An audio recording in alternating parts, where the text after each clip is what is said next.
안녕하십니까. 박동순 TV의 박동순입니다.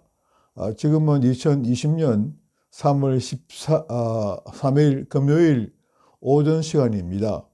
오늘은 코앞에 다가온 4월 총선에 관해 말씀드리려고 합니다. 이제 4월 15일 총선까지는 한 달 남짓 남았습니다. 그런데 총선에 임하는 소위 자유우파 정당들의 분열로 과연 보수우파가 이번 선거에서 승리할 수 있을 것인지 불안한 마음이 가시지 않고 있습니다. 아마 여러분께서도 같은 심정일 것으로 생각이 됩니다.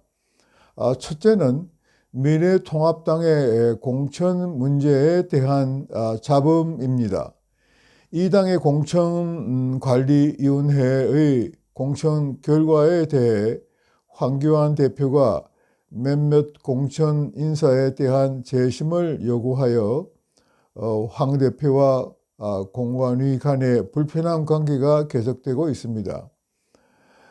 황 대표는 그저께 공관위가 심의하여 통과한 6개 지역에 대해서 심사를 다시 해줄 것을 요청했으나 공관위는 2개 지역에 대한 심사만 다시 하기로 결정하고 나머지 4개 지역에 대해서는 원안대로 밀고 가기로 결정했다고 합니다. 공관위의 공천 심사가 당을 위한 공천이라기보다는 공관위 위원들을 위한 사천이라는 즉 개인적인 공천이라는 평가가 있는 것은 사실입니다. 한 우파 유튜브는 통합당의 불합리한 공천 결과를 보고 과연 오는 선거에서 통일당 후보를 지지해야 하는가라는 의문을 제기하기도 했습니다. 둘째는 미래통합당과 자유공화당 간의 불협화입니다. 자유공화당은 수차례 미래통합당에 대해 각 지역 선거구마다 양당 간의 단일 후보를 내기 위한 협의를 시작하자고 몇 차례 제의했으나 통합당은 이를 거절한 것으로 보입니다. 그런데 급기야 한국당 소속의 한성교라는 사람이 종로구에 예비후보 등록을 하면서 자신은 통합당의 황교안 대표를 떨어뜨리기 위해 출마하게 되었다고 출마의 변을 밝혔습니다. 그러면서 그는 만일 황교안 대표가 통합당의 보수 이념을 확실히 천명하고 이미 미래통합당의 공천을 받은 사람들 중에서 몇몇 문제가 된 사람들을 배제하고 새로운 공천을 하면 자유공화당도 자신에 대한 공천을 철회할 것으로 본다고 말했습니다.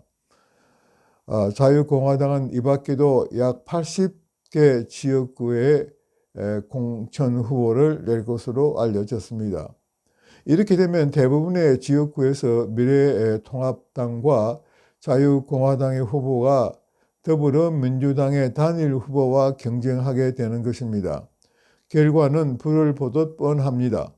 보수 우파가 4월 총선에서 패배할 가능성이 있는 것입니다. 야당 후보 단일화를 줄곧 주장해 온 전광훈 목사는 지금 구치소에 있기 때문에 아무런 영향력을 행사할 수가 없습니다. 시일이 급박한데 누가 이 어려운 사정을 해결할 수 있겠습니까? 우선은 황교안 미래통합당 대표가 나서야 할 것입니다. 첫째는 김형호 공천관리위원장과 협의하여 문제가 제기된 공천자들에 대한 재심을 통해 새로운 사람을 재공천해야 할 것입니다. 현실적으로 여러 가지 어려운 점이 있겠지만 최대한 노력을 경주해야 할 것입니다. 김형호 위원장도 보수 정당들의 난립으로 초래될지도 모를 자유우파 세력의 선거 패배에 대한 책임을 면하기 위해서, 그리고 대한민국을 다시 살리는 의미에서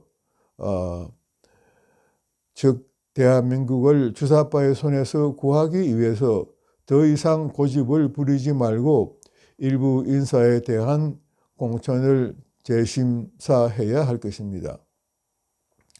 둘째는 황교안 대표는 자유공화당의 손을 내밀어 후보 단일화를 실행해야 할 것입니다. 이 두 가지를 하지 않으면 황교안 대표는 본인이 종로구에서 당선될 가능성이 희박할 뿐만 아니라 대통령이 되려고 하는 꿈도 접어야 할 것입니다. 그러나 무엇보다도 중요한 것은 만일 황교안 대표가 이 두 가지 일을 하지 않음으로써 만일 보수 정당들이 이번 선거에 패배한다면 그 책임은 어떻게 할 것입니까? 황교안 대표가 개인적으로 책임을 져도 아무 소용이 없을 것입니다. 그것은 오직 대한민국의 재앙으로 끝날 것입니다. 정공원 목사는 보수 우파는 황교안 대표를 중심으로 뭉쳐서 선거에 이겨야 한다는 말을 함으로써 감옥에 가 있다는 사실을 황교안 대표는 기억하여 자유우파의 승리를 위해 책임 있는 행동을 해야 할 것입니다.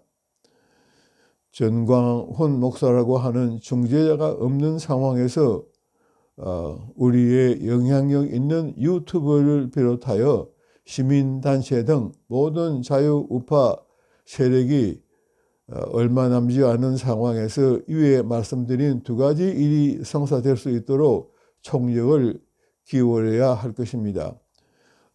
하는 동안에 시간은 가고 선거에 패배하는 것보다는 남은 기간 동안에 자유민주주의를 지키려고 하는 보수 우파 세력이 나서야 할 것입니다.